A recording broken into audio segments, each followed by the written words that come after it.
148 run का target, जहां ऐसा लगा कि पाकिस्तान गेम में वापस आ गया। लेकिन ये वाले मैचेस सिर्फ पाकिस्तान ही हार सकता है जब इतना क्लोज आ जाए, जब ऐसी विकेट जहां पर 3 ओवर में 38 रन हो और ऐसा लगे कि आज 202 रन का 210 रन का टारगेट जो है स्कोर बोर्ड पर सेट होगा, वहां से आप कमबैक करें और अच्छी बॉलिंग करने के बाद 148 रन का टोटल अपने स्कोर बोर्ड पर सेट करने के बाद आप हार जाएं। ये टीम सिर्फ और सिर्फ पाकिस्तान कर सकती है और कोई नहीं कर सकता। कि इतना क्लोज आके कोई हार सकता है तो वो पाकिस्तान है। मतलब आपको हैरान कर देंगे 22 साल बाद ऑस्ट्रेलिया सरजमीन पर वनडे जीत के, और आपको हैरान कर देंगे 148 रन का टारगेट आपसे चेज नहीं हो पाया। 4 कैचेस पाकिस्तान ने छोड़े, पुअर फील्डिंग जिसको कहेंगे, बेकार फील्डिंग पाकिस्तान की जानिब से की गई। सलमान अली आगा, रिजवान, बाबर आजम और नसीम शाह, इन चारों ने कैचेस छोड़े। उसके बाद डॉली कैच, जिसको क्रिकेट की जबान में कहते हैं ना कि डॉली कैच, ऐसे यानी डॉली की तरह आपके हाथ में आ रहा है और आपने कैच गिरा दी, वो वाला हाल। उसके बाद आपकी ओपनिंग पार्टनरशिप नहीं चली। आपके ओपनिंग पार्टनरशिप में 2 बड़े नाम फ्लॉप हो गए, जिसके अंदर स्ट्राइक रेट की बात करें, 62 के स्ट्राइक रेट से रिजवान साहब T20 खेल रहे हैं। उसके बाद बाबर आजम एज लग गया, फाइनल लेग की तरफ चला गया। मतलब रन जहां पर मोहम्मद उस्मान जैसे प्लेयर ने रन कर दिए, जो नया खिलाड़ी है जिसका इतना एक्सपीरियंस नहीं है, उस विकेट पे बाबर आजम साहब 3 रन बनाकर आउट हो जाते हैं। औकात कौम को होती है, वही कौम को मायूस करता है, और बाबर आजम ने आज एक बार फिर कौम को मायूस किया। जब रन करने की बारी आती है, बाबर आजम साहब जो है वो हाथ खड़े करके जो है वो पवेलियन चले जाते हैं। ऐसे ही मोहम्मद रिजवान साहब पहले T20 में कौन सा शॉट कहां का कहां मार रहे हैं, उसके बाद फिर आज भी अजीब से शॉट मारते हुए आउट हो गए। आपका समझ नहीं आ रहा मुझे आप करना क्या चाह रहे हैं। फिर उसके बाद आपकी फील्डिंग, आप हमेशा कैचेस छोड़ते हैं यार। बाबर आजम साहब का तो हर मैच का हो गया, हर मैच में एक नया कैच गिरा रहे होते हैं यार। क्या करें ऐसे बड़े खिलाड़ी का जो फील्डिंग नहीं काम कर पा रही, जिसकी बैटिंग नहीं काम कर पा रही।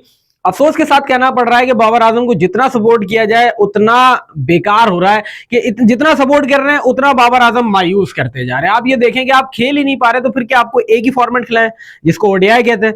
मतलब वहां आप ठीक है, आपके पास बॉलें हैं तो वहां आप खेल लेंगे, आप शॉट्स वगैरह मार लेंगे, वरना T20 में आप बिल्कुल फ्लॉप जाएंगे। फिर उसके बाद मैं बात करूंगा पाकिस्तान की बॉलिंग के हवाले से, तो भाई शाहीन शाह अफरीदी और नसीम शाह इंतहाई पूरी सीरीज में महंगे साबित हुए। आप ये देखें कि 3 वनडे आप खेले, नसीम शाह साहब जो है वो इंतहाई महंगे साबित हुए पूरे 3 वनडे में। वो अलग बात है कैचेस छूटे, लेकिन उसके बाद उनसे कंटेन नहीं किया गया। शाहीन शाह अफरीदी कंटिन्यूसली पिछले 2 साल से वो T20 के लिए फिट ही नहीं बैठ रहे, वो T20 में महंगे साबित हो रहे हैं। वो शाहीन शाह अफरीदी जो पहले ओवर में विकेट लेता था, वो 25 रन खाएगा पहले ओवर में, ये किसी ने भी एक्सपेक्ट नहीं किया था। ऑस्ट्रेलिया ने शुरू के 3 ओवर में जो मारधाड़ शुरू की, ऐसा लग रहा था कि 220 का टारगेट जाएगा और बड़ा ऐसा टोटल होगा कि आपको बड़े फाइट करनी पड़ेगी। लेकिन थैंक्स टू हारिस रऊफ और अब्बास अफरीदी एक कमबैक करवाया। 148 रन पे आपने ऑस्ट्रेलिया को बुक किया। जब आपने ऑस्ट्रेलिया को बुक कर दिया, उसके बाद आपके पास एक अच्छा टोटल है, आप आराम से खेल को उतार सकते थे। लेकिन उसके बाद फिर आइजा और जाइजा वाला है साहब के विकेट पे स्टे करने वाला काम ही नहीं है पाकिस्तान के पास, कि पाकिस्तान कोई बैट कैरी करे, विकेट पे स्टे कर ले। उस्मान खान ने थोड़ी सी मजामत की, इरफान खान न्याजी थोड़ी सी मजामत कर गया, अदरवाइज तो मैं समझता हूं कि ये भी नहीं बन पाता जो आपने बनाया है।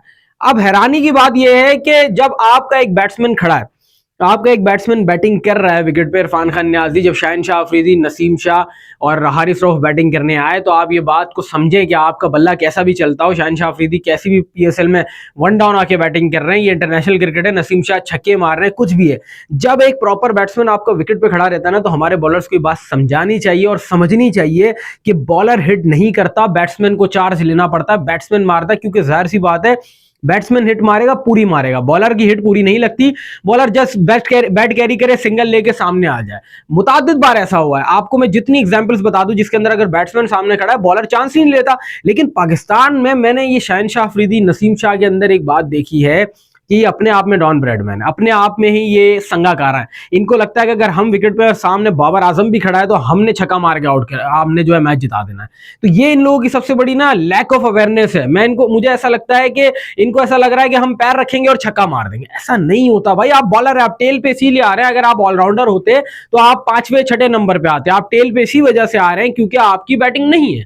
अगर आपने 1-2 मैचेस में छक्के मार दिए तो इसका मतलब ये नहीं कि आपको as a proper batsman count किया जाएगा। जिसको as a proper batsman playing 11 में खिलाया है वही चार्ज लेगा, वही गेम बनाएगा। इरफान खान न्याजी खड़े हुए हैं, यहां से ये आके मार रहे हैं, दूसरे वहां से जनाब वो आके मार रहे हैं, बैट्समैन के पास चांस ही नहीं कि वो चार्ज ले। तो मतलब इंतहाई अजीब और गरीब मेंटालिटी। आप ये देखें कि वर्ल्ड कप का मैच था जिसके अंदर पैट कमिंस और ग्लेन मैक्सवेल खड़े थे। ग्लेन मैक्सवेल और पैट कमिंस ने, आपने देखें जब ग्लेन मैक्सवेल सेट खड़ा था, पैट कमिंस ने बल्ला नहीं उठाया।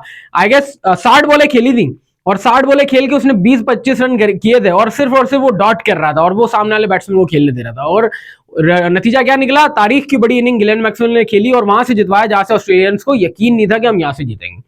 आप ये देखें कि पहले वनडे में पैट कमिंस आया बैटिंग करने के लिए, वो सेट है, वो ठीक है, वो कर रहा है, और उसके बाद आप ये देखें कि उसने मैच पूरा बना दिया और मैच जिता के चला गया। ये काम करते हैं, लेकिन हमारे टेल एंडर के अंदर ये वाली चीज लैक कर रहे हैं। हमारे टेल एंडर के अंदर ये मसला है। पहले हमारा मसला था कि हमने सिलेक्शन ही सही नहीं की, जिस बंदे को टी20 में होना चाहिए था वो है नहीं।